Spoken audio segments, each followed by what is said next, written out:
Hi, hi. എന്തൊക്കെയുണ്ട് വിശേഷം? സുഖമാണോ എല്ലാവർക്കും? അപ്പോൾ നമുക്ക് വീഡിയോയിലോട്ട് പോവാം. ഇന്നത്തെ വീഡിയോ എന്താണെന്ന് വെച്ചാൽ നമ്മളൊരു ടെമ്പിൾ വ്ളോഗാണ് ചെയ്യുന്നത്. നമ്മൾ തിരുനെൽവേലിയിൽ നിന്ന് കുറച്ച് ദൂരത്തിൽ, അതായത് തെങ്കാശിക്ക് അടുത്തായിട്ട് ഒരു ടെമ്പിളിൽ പോയിട്ടുണ്ടായിരുന്നു. അപ്പം ശങ്കരൻകോയിൽ നിന്നാണ് ആ ഒരു ടെമ്പിൾ എന്ന് പറയുന്നത്. അവിടേക്ക് പോയ വ്ളോഗും വിശേഷങ്ങളും കാര്യങ്ങളൊക്കെയാണ് ഞാൻ ഈ വീഡിയോയിൽ ഷെയർ ചെയ്യുന്നത്. അപ്പോൾ എല്ലാവർക്കും വീഡിയോ ഇഷ്ടമാണെന്ന് വിചാരിക്കുന്നു. അപ്പോൾ വീഡിയോയിലോട്ട് പോയാലോ? അപ്പോൾ നമ്മൾ ഇവിടുന്ന് തിരുനെല്ലിയിൽ നിന്ന് ബൈക്കിലോട്ടോ സ്റ്റാർട്ട് ചെയ്തത്. ഇവിടുന്ന് ഏകദേശം തിരുനെല്ലിയിൽ നിന്ന് 56 കിലോമീറ്റർ ഉണ്ട്. തെങ്കാശിയിൽ നിന്നാണെങ്കിൽ 26 ഉള്ളൂ. അതേപോലെ ഈ ഒരു ശങ്കരൻകോയിൽ പ്ലേസ് സ്ഥിതി ചെയ്യുന്നത് തെങ്കാശി ഡിസ്ട്രിക്റ്റിലാണ്. ഓക്കെ, അപ്പം ഇവിടെ ഈ ഒരു അമ്പലത്തിൽ, ശങ്കരൻകോയിൽ ക്ഷേത്രത്തിൽ നമുക്ക് പ്രധാനമായിട്ടും 3 പ്രതിഷ്ഠയാണുള്ളത്. ശങ്കരനാരായണ സ്വാമി, ഗോമതി അമ്പൽ, അതേപോലെ നമ്മളുടെ ശിവൻ്റെ ലിംഗപ്രതിഷ്ഠ. ഓക്കെ, അപ്പം നമ്മൾ ബൈക്കിൽ പോവുകയാണ്. ഏകദേശം ഒരു 125 അടി ഹൈറ്റിലാണ് ഇതിൻ്റെ ഒരു ഗോപുരം നിൽക്കുന്നത്.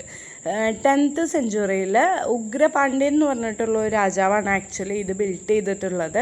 നോർമലി നമ്മൾ വിശ്വസിച്ച് വരുന്ന ഐതിഹ്യം എന്താണെന്ന് വെച്ചാൽ, ഈ ഒരു അമ്പലത്തിൽ പോകുമ്പോൾ നമുക്ക് കുടുംബത്തിൻ്റെ ഐശ്വര്യത്തിനും അതേപോലെ നമുക്ക് അസുഖങ്ങൾ, അതായത് സ്കിന്നിൻ്റെ ഡിസീസസ് ഒക്കെ മാറുമെന്നാണ് കേട്ടോ ഇവിടെ സങ്കല്പം. പ്രതീക്ഷ ശങ്കരനാരായണ സ്വാമി എന്ന് പറയുമ്പോൾ ശിവഭഗവാനും അതേപോലെ വിഷ്ണു ഭഗവാനും ചേർന്നിട്ടുള്ളൊരു പ്രതിഷ്ഠയാണ് ഇവിടെ ഉള്ളത്.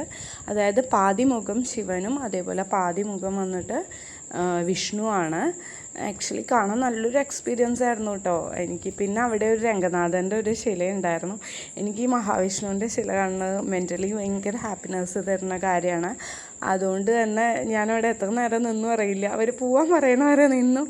എനിക്ക് അത്രയും വന്നിട്ട് മഹാവിഷ്ണുവിൻ്റെ, അതായത് രംഗനാഥനായിട്ട് കിടക്കില്ലേ, അങ്ങനെയുള്ള ഒരു പ്രതിഷ്ഠയോട് ഭയങ്കര വന്നിട്ട് മെൻ്റലി ഭയങ്കര അറ്റാച്ച്മെൻ്റാണ്. അത് കാണുമ്പോൾ നമ്മൾ കരയാണോ ശരിക്കാണോ എന്നറിയില്ല, അങ്ങനത്തെ ഒരു ഫീലിംഗ് ആട്ടോ.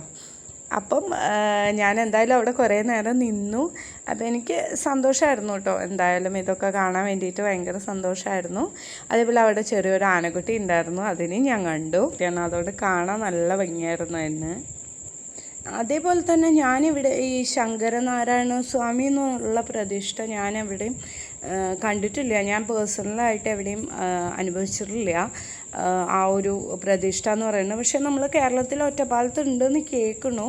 പക്ഷേ ഞാൻ വന്നിട്ട് വേറെ എവിടെയും ആ ഒരു ക്ഷേത്രത്തിലും അങ്ങനെ ഒരു പ്രതിഷ്ഠ ഇതുവരെ നേരിട്ട് കണ്ടിട്ടില്ല. എന്തായാലും എനിക്ക് സന്തോഷമായിരുന്നു. പൊതുവേ എനിക്ക് ടെമ്പിൾസിനോടും അതുമാതിരിയുള്ള ട്രഡീഷണൽ സ്ഥലത്തിൽ വിശേഷങ്ങൾ നടക്കുന്നത് നമ്മളുടെ ആടി മാസമാണ്, അതായത് കർക്കിടക മാസമാണ് എന്നാണ് കേൾക്കുന്നത്. പിന്നെ അതുപോലെ തന്നെ നല്ല തിരക്കും ഉണ്ടായിരുന്നു കേട്ടോ അവിടെ ഉള്ളത്. വിശേഷമുള്ള മാസമായതുകൊണ്ടായിരിക്കും അത്യാവശ്യം നല്ല തിരക്കുണ്ടായിരുന്നു.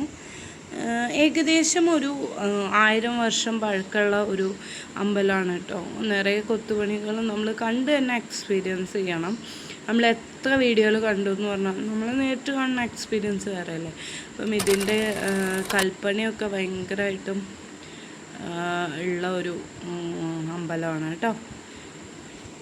അപ്പം അത്രയേ ഉള്ളൂ. അപ്പം നമുക്ക് അടുത്ത വീഡിയോയിൽ കാണാം.